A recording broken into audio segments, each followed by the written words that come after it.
पीछे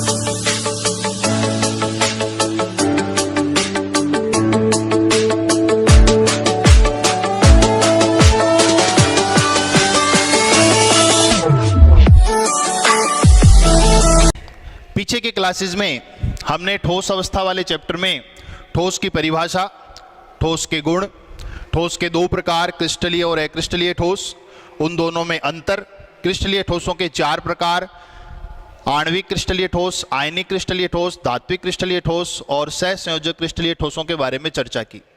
आज हम चर्चा करेंगे क्रिस्टल जालक के बारे में, एकक कोष्ठिका के बारे में, एकक कोष्ठिका के प्रकारों के बारे में और 7 क्रिस्टल समूहों के बारे में। तो सबसे पहले हम बात करते हैं क्रिस्टल जालक। क्रिस्टल जालक या इसी को हम कह सकते हैं त्रिविम जालक और इंग्लिश में कहेंगे क्रिस्टल लैटिस। क्रिस्टल जालक या त्रिविम जालक क्या होता है? किसी भी क्रिस्टलीय ठोस में हमने पढ़ा कि अवयवी कण एक निश्चित ज्यामिति में व्यवस्थित होते हैं। तो किसी क्रिस्टलीय ठोस में अवयवी कणों की त्रिविम में एक निश्चित ज्यामिति के कारण जो संरचना बनती है, जो स्ट्रक्चर बनती है, उसी को हम त्रिविम जालक या क्रिस्टल जालक कहते हैं। इसका एक छोटा सा डायग्राम हम बना करके देखते हैं। क्रिस्टल जालक हमने यहां पर बनाया है। इस क्रिस्टल जालक में ये जितने भी पॉइंट आपको दिखाई दे रहे हैं, ये सारे के सारे पॉइंट अवयवी कणों को दर्शा रहे हैं। यहां हम इन्हीं अवयवी कणों को जालक बिंदु कह सकते हैं। जालक बिंदु।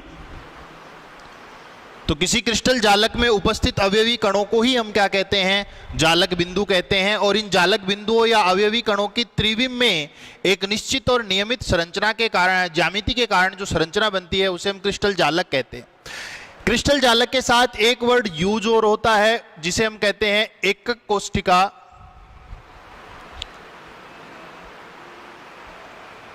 या मात्रक कोष्ठिका या यूनिट सेल। तो एकक कोष्ठिका, मात्रक कोष्ठिका या यूनिट सेल क्या है? देखिए, इस पूरे क्रिस्टल जालक को अगर आप ध्यान से देखेंगे तो इसमें हम देखेंगे कि हमने इसमें क्यूब्स, घन बनाए हैं। तो देखिए, एक घन बनाया, एक इसके पीछे, एक इसके साइड में है। इसे कुल मिलाकर के हमने इसमें 6 घन बना रखे हैं। तो एक घन, एक क्यूब, ये जो है, इसी क्यूब को हमने बार बार रिपीट किया है। तो इसी क्यूब को हम यहां एकक कोष्ठिका कहते हैं।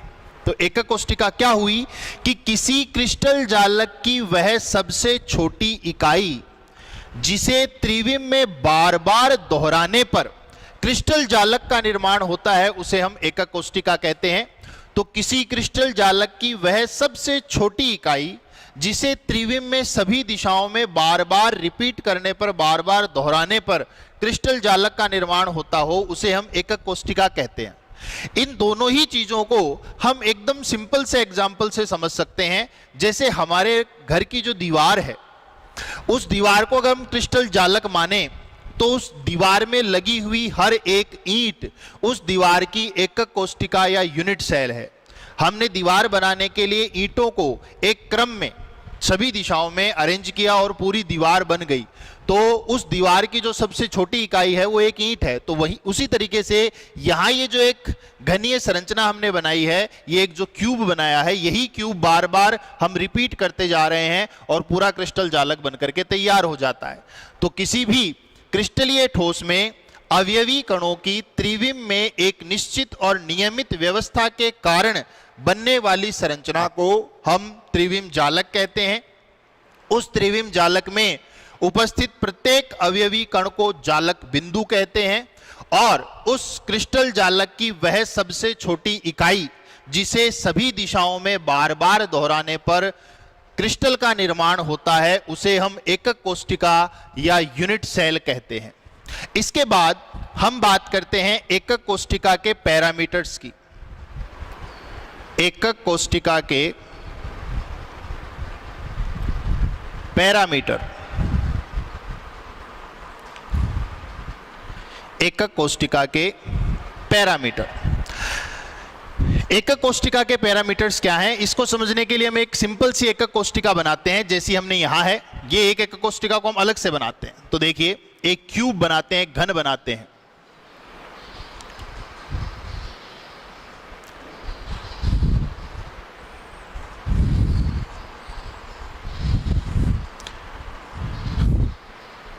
ये एक एकक कोष्टिका है।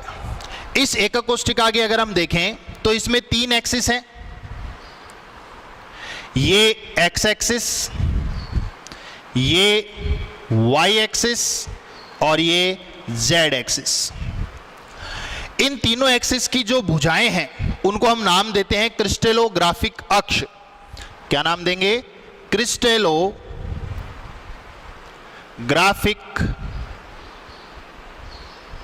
अक्ष। तो देखिए, यहां आप देख रहे हैं कि 3 एक्सिस हैं, एक्स एक्सिस, वाई एक्सिस और जेड एक्सिस। इन तीनों एक्सिस पर जो कोष्टिका की भुजा है, कोण जो है, उसका जो एज है, ये वाली डिस्टेंस, इस एक डिस्टेंस को हम दर्शा देते हैं ए से। एक्स एक्सिस पे जो है, जो वाई एक्सिस पे है, ये वाली डिस्टेंस, इसको हम रिप्रेजेंट कर देते हैं बी से, और जो जेड एक्सिस पर है उसे हम रिप्रेजेंट कर देते हैं सी से। तो ये ए, बी और सी, ये तीनों कहलाती हैं क्रिस्टलोग्राफिक अक्ष। तो किसी भी एकक कोष्टिका में 3 पैरामीटर्स जो हैं वो तो होते हैं क्रिस्टलोग्राफिक अक्षों के, जिन्हें हम ए, बी और सी से दर्शाते हैं। 3 ही इनके बीच बनने वाले अक्षीय कोण होते हैं। अक्षीय कोण का मतलब अक्षों के बीच बनने वाले कोण। तो देखो, बी और सी के बीच में जो कोण बन रहा है इसे हम कहते हैं अल्फा कोण। जो कोण ए और सी के बीच में बनता है उसे हम कहते हैं बीटा कोण, और जो कोण ए और बी के बीच में बनता है उसे हम कहते हैं गामा कोण। तो कुल मिलाकर के इसमें 3 अक्षीय कोण बनते हैं, जिन्हें हम कहेंगे अल्फा, बीटा और गामा। तो कुल मिलाकर के इस एकक कोष्टिका में 6 पैरामीटर्स हुए, जिनमें से 3 क्रिस्टलोग्राफिक अक्ष हैं, ए, बी और सी, और 3 ही उनके बीच बनने वाले कोण हैं, अल्फा, बीटा और गामा। तो कुल मिलाकर के किसी एकक कोष्टिका में 6 पैरामीटर्स होते हैं। ठीक, अभी हमने बात की क्रिस्टल जालक और एकक कोष्टिका की। अब हम बात करते हैं कि किसी क्रिस्टल जालक में जो एकक कोष्टिका होती है उसके अंदर कितने अवयवी कण होते हैं। तो उस टॉपिक का नाम अपना है एकक कोष्टिका में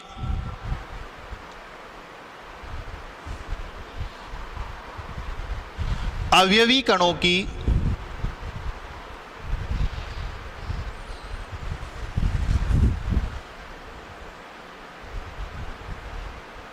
सहभागिता।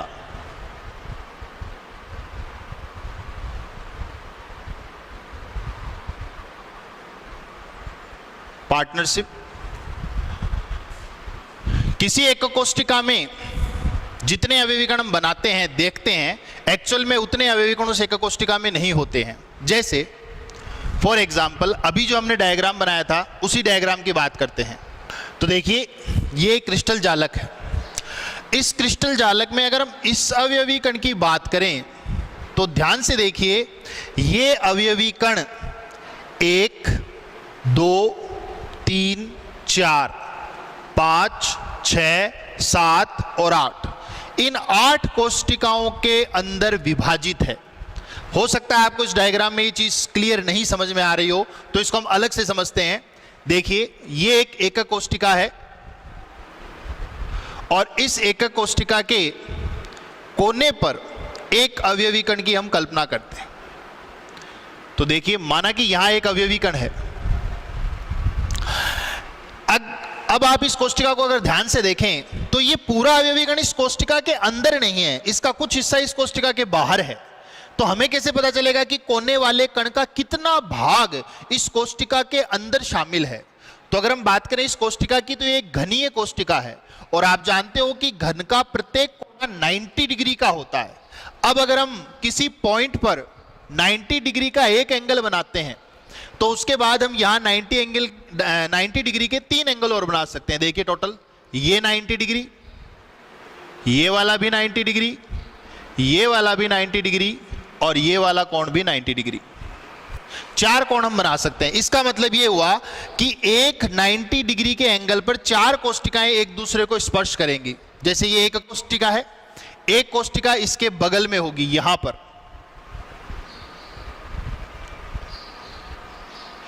एक कोष्टिका इसके पीछे होगी,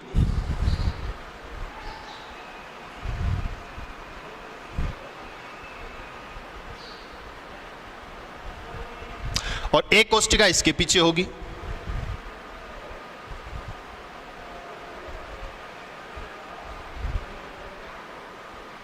तो कुल मिलाकर हम देखें यहां 4 एकक कोष्टिकाएं इस कोने को टच कर रही हैं। तो यहां जो एक अवयवी कण है, ये अवयवी कण सिर्फ एक कोष्टिका में नहीं है, ये एक्चुअल में इन चारों में है, और इन्हीं 4 एकक कोष्टिकाओं के ऊपर वापस 4 कोष्टिकाएं और भी होंगी, जैसा इस डायग्राम में देख रहे हैं आप। ये नीचे की 4 कोष्टिकाएं हैं और इन 4 कोष्टिकाओं पर 1, 2, 3 और 4, ये 4 एकक कोष्टिकाएं और हैं। कुल मिलाकर के इस अवयवी कण की जो सहभागिता है वो एक कोष्टिका में ना होकर के 8 कोष्टिकाओं में है। 4 ही कोष्टिकाएं इसके ऊपर भी होंगी। तो इस चीज को हम ऐसे समझें कि यदि किसी एकक कोष्टिका में कोई अवयवी कण कोष्टिका के केंद्र पर कोने पर उपस्थित है, तो कोने पर उपस्थित अवयवी कण का केवल 1/8 भाग ही उस कोष्टिका में शामिल होता है। बाकी 7/8 भाग बाकी कोष्टिकाओं में चला जाता है। जैसा आप यहां देख रहे हैं, ये एक अवयवी कण है, 4 ये कोष्टिकाएं हैं, 4 इसके ऊपर होंगी, तो ये एक अवयवी कण 8 कोष्टिकाओं में बंट चुका है। तो एक कोष्टिका में इसका कितना भाग होगा? 1/8 भाग। तो ध्यान रखें कि जो अवयवी कण कोष्टिका के कोने पर होता है उसका मात्र 1/8 भाग ही कोष्टिका में काउंट किया जाएगा, बाकी का भाग इस कोष्टिका में काउंट नहीं होगा। एक स्थिति यह हो सकती है कि कोई अवयवी कण कोष्टिका के फलक पर यानी कि उसकी दीवार पर हो। जैसे अगर हम बात करें इस जालक में, तो देखिए कोई भी एग्जाम्पल कहीं से भी ले लीजिए, इसमें ले लीजिए कि यहां एक अवयवी कण उपस्थित है इस दीवार पर, तो यह दीवार इस कोष्टिका में भी है और इस कोष्टिका में भी है। और समझने के लिए एकदम सिर्फ हम 2 ही कोष्टिकाएं बना के देख लेते हैं कि एक कोष्टिका है, इस कोष्टिका में यदि कोई कण इस फलक पर है तो यह कण केवल इसी कोष्टिका में नहीं है, इसके बाजू में साइड में एक कोष्टिका और होगी, यहां पर एक कोष्टिका और है। तो ध्यान से देखो, तो ये अवयवी कण जो है, ये इस दीवार वाला अवयवी कण, इस फलक वाला अवयवी कण इस कोष्टिका में भी शामिल है और इस कोष्टिका में भी शामिल है। और सिंपल तरीके से हम समझना चाहें तो ये दीवार, अगर जो अपनी बोर्ड की पीछे वाली जो दीवार है, इस दीवार में जो ईंट लगी हुई है वो ईंट इस कमरे में भी काउंट होती है और पीछे वाले कमरे में भी काउंट होती है। तो कुल मिलाकर हम ये कह सकते हैं कि जो अवयवी कण कोष्टिका के फलक पर उपस्थित होता है उसका आधा भाग एक कोष्टिका में होता है और आधा भाग उसके बाजू वाली कोष्टिका में होता है। इसका मतलब इस कोष्टिका में इसका केवल 1/2 भाग ही उपस्थित है। तो जो अवयवी कण कोने पर होगा वो 1/8 भाग होगा कोष्टिका में, जो अवयवी कण फलक पर होगा उसका 1/8 भाग ही कोष्टिका में काउंट किया जाएगा। तीसरी स्थिति हो सकती है कि कोई अवयवी कण कोष्टिका के अंदर उपस्थित हो, उसके केंद्र में उपस्थित हो। जैसे इस रूम के अंदर बीच में अगर कोई अवयवी कण है तो वो अवयवी कण तो इसी कमरे में है, इसी कोष्टिका में है, उसकी जो सहभागिता है वो किसी दूसरी कोष्टिका से नहीं है। तो जो अवयवी कण कोष्टिका के केंद्र में स्थित होता है उसका पूरा भाग यानी कि वो पूरा एक अवयवी कण उस कोष्टिका के अंदर शामिल होता है। तो ये 3 बातें हमें हमेशा ध्यान रखनी है कि यदि किसी कोष्टिका में कोने का अवयवी कण पूछा जाए घनीय कोष्टिका में, तो उसका 1/8 भाग जो है वो उस कोष्टिका में शामिल होता है। यदि कोई अवयवी कण फलक पर है तो उसका 1/2 भाग कोष्टिका में शामिल होता है, और यदि कोई अवयवी कण कोष्टिका के केंद्र में है तो उसका 1 भाग यानी कि वो पूरा अवयवी कण कोष्टिका के अंदर शामिल किया जाता है। अभी हमने बात की कि किसी एक कोष्टिका में अवयवी कण यदि कोने पर हो तो 1/8, यदि फलक पर हो तो 1/2 और यदि उसके केंद्र में हो तो 1 काउंट होता है। इस आधार पर हम एकक कोष्टिकाओं को 4 भागों में बांटते हैं। तो अब हम बात करते हैं एकक कोष्टिका के प्रकार की। एकक कोष्टिका के प्रकार। ये जो एकक कोष्ठिका के प्रकार हम पढ़ने जा रहे हैं, ये है अवयवी कणों की व्यवस्था के आधार पर, कि किसी एकक कोष्ठिका में अवयवी कण अगर उनकी व्यवस्था जो है वो कोने पर है, फलक पर है, केंद्र पर है, उसके आधार पर कोष्ठिकाओं को कुल 4 भागों में बांटा गया है। तो सबसे पहला जो प्रकार है वो है सरल या आद्य एकक कोष्ठिका। इसको हम कह सकते हैं सिंपल या प्रिमिटिव यूनिट सेल। तो देखो जैसा कि नाम से ही क्लियर हो रहा है, सरल यानी कि एकदम सिंपल, सबसे सिंपल वाली कोष्ठिका। तो सबसे सिंपल वाली कोष्ठिका हमने जो त्रिविम जालक बनाया था उसमें हमने घनीय बनाई थी, उसमें 8 कोनों पर 8 अवयवी कण थे। तो सबसे सरल एकक कोष्ठिका कौन सी होती है कि वो एकक कोष्ठिका जिसमें कोष्ठिका के 8 कोनों पर एक एक अवयवी कण उपस्थित हो। यह कोष्ठिका है, इस कोष्ठिका के हर कोने पर, कुल 8 कोने हैं, हर कोने पर अगर एक एक अवयवी कण उपस्थित हो तो इस कोष्ठिका को हम सरल या आद्य, सिंपल या प्रिमिटिव एकक कोष्ठिका या यूनिट सेल कहते हैं। तो वह एकक कोष्ठिका जिसके 8 कोनों पर एक एक अवयवी कण उपस्थित होता है उसे हम सरल या आद्य एकक कोष्ठिका कहते हैं। अब यहां 2 चीजें इस कोष्ठिका के बारे में हमें ध्यान रखनी है। पहली कि अगर हमसे यह पूछा जाए कि इस कोष्ठिका के अंदर कुल कण कितने हैं, तो वैसे तो हम देख रहे हैं कि कोष्ठिका में 8 कण हैं, लेकिन बात की जा रही है कि कोष्ठिका में यानी कि उसके अंदर कितने कण हैं। और अभी हमने डिस्कस किया था कि जो अवयवी कण कोने पर होता है वो पूरा तो कोष्ठिका में होता ही नहीं है, उसका केवल 1/8 भाग ही कोष्ठिका में होता है। तो अगर हम ध्यान से देखें तो इस कोष्ठिका में केवल कोनों पर ही अवयवी कण हैं। इसका मतलब ये कि इस कोने का जो अवयवी कण है उसका 1/8 भाग कोष्ठिका में है। ऐसे ही सबका 1/8 भाग ही कोष्ठिका में शामिल है। तो ऐसे कुल कण कितने हैं? 8। ये 4 ऊपर और 4 नीचे, तो इसमें कुल 8 कण हैं, लेकिन हर कण का 1/8 भाग ही कोष्ठिका में काउंट हो रहा है। तो कुल अवयवी कणों की संख्या यदि हमें पूछी जाए, कुल अवयवी कण, तो वो हम काउंट करेंगे कैसे कि जो एक कण है उसका 1/8 भाग है, तो 1/8 गुणा ऐसे कितने कण हैं? ऐसे 8 कण हैं, तो गुणा 8। 8 से 8 कैंसिल हो जाएगा, कितना बचेगा? 1। तो इसका मतलब यह हुआ कि सरल या आद्य एकक कोष्ठिका के अंदर उस कोष्ठिका में कुल अवयवी कणों की संख्या 1 ही होती है। इसी के साथ यहां हम एक चीज और पढ़ेंगे, उपसह संयोजन संख्या। उपसह संयोजन संख्या या इसी को कह सकते हैं समन्वय संख्या या कोऑर्डिनेशन नंबर। उपसह संयोजन संख्या या समन्वय संख्या क्या है, पहले इस चीज को समझिए। उपसह संयोजन संख्या या समन्वय संख्या क्या होती है कि किसी क्रिस्टल जालक में एक अवयवी कण जितने अवयवी कणों को टच करता है, स्पर्श करता है, छूता है, वो उसकी उपसह संयोजन संख्या कहलाती है। अब यहां एक चीज और क्लियर कर दें आपको कि हमने जो ये क्रिस्टल जालक बनाया था, इस क्रिस्टल जालक में ये जो रेखाएं हमने बनाई हैं ये एक्चुअल में वास्तविक नहीं है, ये काल्पनिक हैं।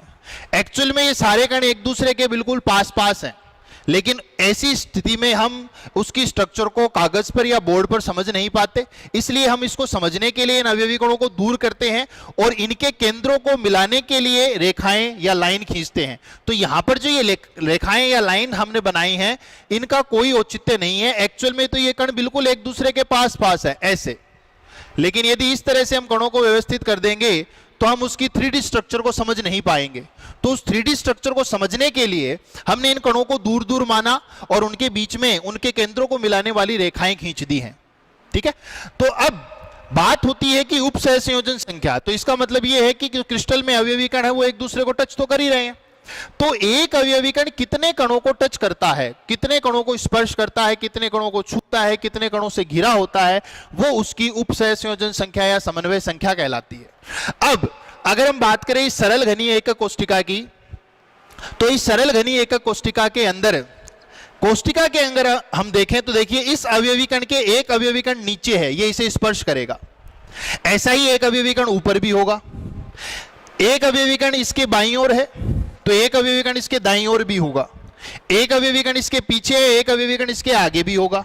इसी चीज को हम इस जालक में समझ सकते हैं।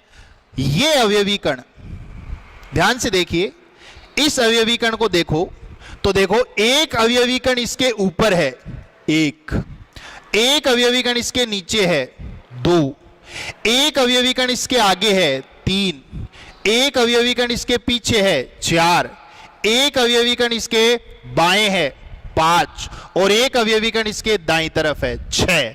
तो ध्यान से अगर देखें तो इस अवयवी कण को 1, 2, 3, 4, 5 और 6 कण स्पर्श करेंगे, टच करेंगे। तो इसका मतलब यह हुआ कि सरल घनी एकक कोष्टिका के अंदर जो अवयवी कण होगा उसकी उप सहसंयोजन संख्या 6 होगी, वो 6 अवयवी कणों द्वारा घिरा होगा। तो सरल घनी एकक कोष्टिका में उप सहसंयोजन संख्या 6 होती है। तो देखें कि सरल या आद्य एकक कोष्टिका कौन सी होती है? वे एकक कोष्टिका जिसमें कोष्टिका के प्रत्येक कोने पर एक एक अवयवी कण उपस्थित हो, यानी कि 8 कोनों पर एक एक अवयवी कण उपस्थित हो, उसे हम सरल या आद्य एकक कोष्टिका कहते हैं। इस सरल या आद्य एकक कोष्टिका में कुल अवयवी कणों की संख्या 1 होती है, क्योंकि कोने पर उपस्थित कण केवल 1/8 भाग ही उसका कोष्टिका में काउंट किया जाता है। तो 1/8 × 8 = 1। और एक अवयवी कण को ऊपर, नीचे, दाएं, बाएं और आगे, पीछे 6 डायरेक्शन से 6 अवयवी कण स्पर्श करते हैं तो उसकी उप सहसंयोजन संख्या 6 होती है। इसके बाद हम दूसरी एकक कोष्टिका की बात करते हैं। तो सेकेंड एकक कोष्टिका हम पढ़ते हैं फलक केंद्रित। फलक केंद्रित एकक कोष्टिका, या इसी को हम कह सकते हैं फेस सेंटर्ड यूनिट सेल। फलक केंद्रित, देखो नाम से ही पता चल रहा है, फलक यानी जो हमने दीवार कही कोष्टिका की वो फलक है। उस फलक के केंद्र पर अगर अवयवी कण हो तो वो कहलाएगी फलक केंद्रित एकक कोष्टिका। इसका अगर हम एग्जांपल लें तो सबसे सिंपल एग्जांपल है सरल घनी है, फलक केंद्रित घनी एकक कोष्टिका, जिसको हम कहते हैं FCC। फुल फॉर्म है इसकी face centred cubic unit cell. Face centred cubic unit cell यानी कि FCC। इस FCC का अगर हम डायग्राम बनाएं तो कुछ ऐसा होगा कि ये एक एकक कोष्टिका क्यूबिक यानी कि घनी है,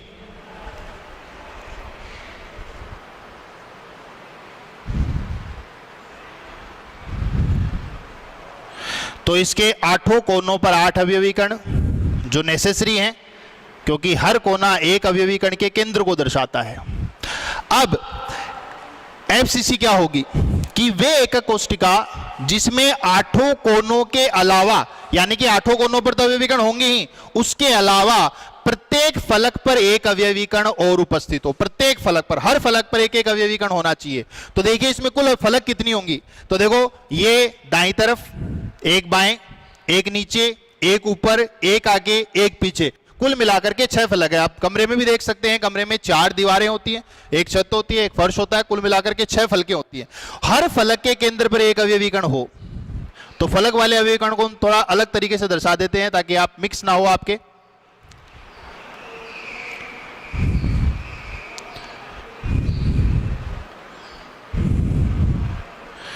तो ये है FCC या फलक केंद्रित एकक कोष्टिका। तो अगर हमसे पूछा जाए कि क्या होती है फलक केंद्रित एकक कोष्टिका, क्या कहेंगे कि वह एकक कोष्टिका जिसमें 8 कोनों के अलावा प्रत्येक फलक के केंद्र पर एक एक अवयवी कण उपस्थित होता है, उसे हम फलक केंद्रित एकक कोष्टिका कहते हैं। उसका हमने एग्जांपल लिया है फलक केंद्रित घनी एकक कोष्टिका FCC। अब यहां भी वही दोनों बातें कि कुल अवयवी कण कितने होंगे और उप सहसंयोजन संख्या कितनी होगी। तो इसमें हम बात करते हैं कुल अवयवी कणों की। कुल अवयवी कण, तो देखिए कुल अवयवी कण कितने होने चाहिए। जैसा हमने सरल में पढ़ा बिल्कुल वैसे ही कोने पर तो अवयवी कण है ही, और कोने पर जो अवयवी कण है उसका 1/8 भाग ही काउंट हो सकता है। तो ऐसे कुल अवयवी कण कितने हैं? कोने कोने पर 8 अवयवी कण है, हर कण का 1/8 भाग काउंट हो सकता है। तो 1/8 इंटू 8 प्लस 6 फलक हैं और हर फलक पर एक अवयवी कण है। और हमने थोड़ी देर पहले पढ़ा कि फलक का जो अवयवी कण है उसका आधा भाग ही कोष्टिका में काउंट होगा। तो फलक वाले अवयवी कण का 1/2 भाग काउंट होगा। और ऐसे कुल कण कितने हैं? 6 हैं 6 फलकों पर, तो इंटू 6। तो टोटल हो गए 1 + 3 = 4। तो ध्यान रखें कि फलक केंद्रित एकक कोष्टिका में कुल अवयवी कणों की संख्या 4 होती है। एक अवयवी कण तो हो जाता है कोनों के 8 कणों के 1/8 भाग को मिला करके, और 3 अवयवी कण हो जाते हैं 6 फलकों के आधे आधे भाग को मिला करके। उसके बाद इसमें भी अगर हम बात करें कोऑर्डिनेशन नंबर या उपसह संयोजन संख्या की, तो इसमें उपसह संयोजन संख्या कितनी होगी? डायग्राम को ध्यान से देखिए। अगर हम बात करें इस अवयवी कण की, तो गौर से देखिए, इस अवयवी कण को इसी के तल में 1, 2, 3 और ये 4 अवयवी कण टच करेंगे। इसके अलावा इसके नीचे वाला जो ये तल है, लेवल है, जो फलक पे जो अवयवी कण है वो भी टच करेंगे। तो 4 ये भी करेंगे। तो इसको हम नंबर दे देते हैं 5, 6, 7 और 8। और क्रिस्टल में ये एक ही कोष्टिका तो होगी नहीं, इसके ऊपर भी एक कोष्टिका होगी, उसके भी कितने टच करेंगे? 4। तो एक अवयवी कण को 4 अवयवी कण तो उसके तल में टच करते हैं, 4 उसके तल के नीचे टच करेंगे और 4 उसके तल के ऊपर टच करेंगे। तो 4 तल में, 4 तल के नीचे और 4 तल के ऊपर, कुल मिलाकर के 12 अवयवी कण एक अवयवी कण को स्पर्श करेंगे। इसका मतलब इसमें उपसह संयोजन संख्या 12 होगी। तो एफसीसी एकक कोष्टिका वो होती है जिसमें 8 कोनों के अलावा प्रत्येक फलक के केंद्र पर एक एक अवयवी कण और उपस्थित होता है। इस एफसीसी एकक कोष्टिका में कुल अवयवी कणों की संख्या 4 होती है और इस कोष्टिका में एक अवयवी कण 12 अवयवी कणों को स्पर्श करता है। इसका मतलब इसकी उपसह संयोजन संख्या 12 होती है। तीसरा जो एकक कोष्टिका का प्रकार है वो है काय केंद्रित।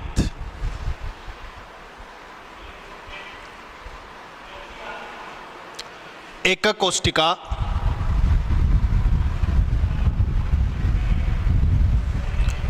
या इसे कह सकते हैं बॉडी सेंटर्ड।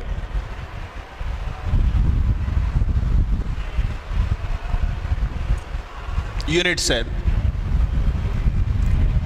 इसके अलावा आपको बुक में इसका एक नाम और मिलेगा, काय केंद्रित के अलावा अंतः केंद्रित। तो काय केंद्रित कह दे चाहे अंतः केंद्रित कह दे, एक ही बात है। तो काय केंद्रित, अंतः केंद्रित या बॉडी सेंटर्ड यूनिट सेल। देखो नाम से पता चलता है बॉडी सेंटर्ड, यानी कि बॉडी के बीच में, कोष्टिका के बीच में ही। तो ऐसी एकक कोष्टिका जिसमें 8 कोनों के अलावा, जिसमें 8 कोनों के अलावा एक अवयवी कण कोष्टिका के केंद्र में स्थित होता है। तो देखिए हर कोने पर एक अवयवी कण, तो 8 कोनों पर 8 अवयवी कण हो गए, और एक अवयवी कण जो है वो इस कोष्टिका के केंद्र में स्थित होगा, यहां बीच में। तो ऐसी एकक कोष्टिका जिसमें 8 कोनों के अलावा कोष्टिका के केंद्र में एक अवयवी कण और उपस्थित होता है, उसे हम काय केंद्रित, अंतः केंद्रित या बॉडी सेंटर्ड एकक कोष्टिका कहते हैं। अब वही बात कि इसमें कुल अवयवी कण कितने होंगे, तो कुल अवयवी कण कुल अवयवी कणों की अगर हम बात करें तो देखो कोने पर जो कण है वो तो 1/8 होता है, तो कोने वाला 1/8 है और ऐसे कुल अवयवी कण 8 है, प्लस इन 8 के अलावा कोष्टिका के केंद्र में एक अवयवी कण है। और हमने अभी थोड़ी देर पहले बात की थी कि जो केंद्र में अवयवी कण होता है वो पूरा ही कोष्टिका में काउंट होता है। तो +1 जो सेंटर में है वो 1, तो ये मिलके सारे हो गए 1 और ये 1, टोटल हो गए 2। तो इसका मतलब काय केंद्रित एकक कोष्टिका में कुल अवयवी कणों की संख्या 2 होती है। इसके अलावा इसी में भी बात करें उपसह संयोजन संख्या की, उपसह संयोजन संख्या, तो उपसह संयोजन संख्या को देखो, इसमें एकदम सिंपल सा दिख रहा है, जो बीच वाला कण है उसके 4 अवयवी कण ऊपर है और 4 ही अवयवी कण नीचे हैं, तो ये 4 ऊपर वाले टच करेंगे और 4 नीचे वाले टच करेंगे, कुल मिलाकर के 8 अवयवी कण इस एक अवयवी कण को स्पर्श करेंगे। इसका मतलब इसमें जो उपसह संयोजन संख्या होती है वो 8 होती है। तो बॉडी सेंटर्ड यूनिट सेल जो है उसमें 8 कोनों के अलावा एक अवयवी कण कोशिका के केंद्र में होता है, कुल अवयवी कणों की संख्या 2 होती है और उपसह संयोजन संख्या 8 होती है। इसके अलावा एक प्रकार और होता है जिसे हम कहते हैं आधार केंद्रित या अंत्य केंद्रित, आधार केंद्रित या अंत्य केंद्रित एकक कोशिका, इसको हम बोल सकते हैं एंड सेंटर्ड यूनिट सेल। आधार केंद्रित या अंत्य केंद्रित एकक कोशिका ये क्या होती है? यदि किसी एकक कोशिका में 8 कोनों के अलावा, जैसी एक कोशिका है, इस कोशिका में 8 कोनों के अलावा 2 अवयवी कण किन्हीं आमने सामने की 2 फलकों पर उपस्थित हों, तो 8 कोनों पर तो अवयवी कण होंगे ही, इनके अलावा 2 अवयवी कण और होंगे और वो 2 अवयवी कण आमने सामने की 2 ही फलकों पर होंगे। एफसीसी में तो सारी फलकों पर अवयवी कण थे, इसमें केवल 2 ही फलकों पर होंगे और वो दोनों फलकें आमने सामने की होनी चाहिए, मतलब या तो ऊपर नीचे या दाएं बाएं या आगे पीछे। तो मान लो एक ऊपर तो एक नीचे, ये वाली एकक कोशिका कहलाती है आधार केंद्रित या अंत्य केंद्रित एकक कोशिका। तो वह एकक कोशिका जिसमें 8 कोनों के अलावा आमने सामने की किन्हीं 2 फलकों पर 2 अवयवी कण और उपस्थित होते हैं, उसे हम एंड सेंटर्ड आधार केंद्रित अंत्य केंद्रित एकक कोशिका कहते हैं। अब इसमें कुल अवयवी कणों की बात करें, कुल अवयवी कण, तो इसमें देखो कुल अवयवी कण हर कोने पर 1/8, एक नहीं 1/8, तो हर कोने पर 1/8 और सारे कोनों के कितने हैं 8, प्लस ये 2 अवयवी कण फलक पर हैं और फलक वाला 1/2 होता है, तो इसका मतलब 2 अवयवी कण 1/2 हैं, तो ये हो गए 1 और 1 2, तो इसमें भी कुल अवयवी कणों की संख्या 2 ही होती है। 8 कोनों के मिलाकर के 1, आधा इस फलक का और आधा इस फलक का 1, तो कुल मिलाकर के इसमें कुल अवयवी कणों की संख्या 2 होती है। इसके बाद हम देखें इसमें उपसह संयोजन संख्या,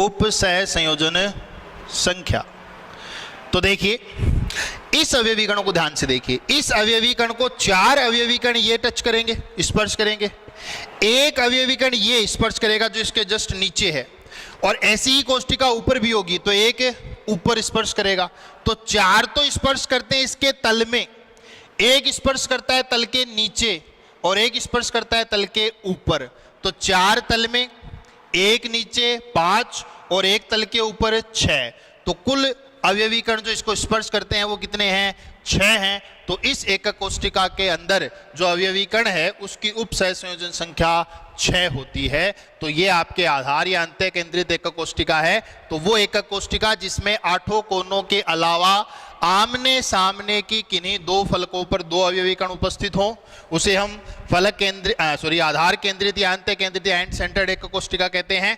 इसमें कुल अवयवी कणों की संख्या 2 होती है और उपसह संयोजन संख्या 4 होती है। ये आपके एकक कोशिकाओं के 4 प्रकार हो गए।